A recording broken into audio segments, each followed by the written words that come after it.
Hello everyone, today you are going to learn about how to open your e-commerce shop from scratch.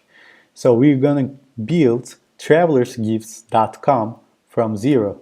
So you're going to be learning about domains, hosting, WordPress, WooCommerce, and every other related stuff.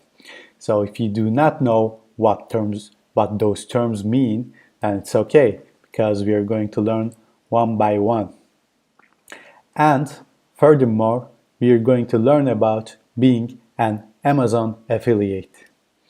So we do not own any of the products physically here because we import products from Amazon.com and we direct consumers to the Amazon and they pay a percentage for each sale.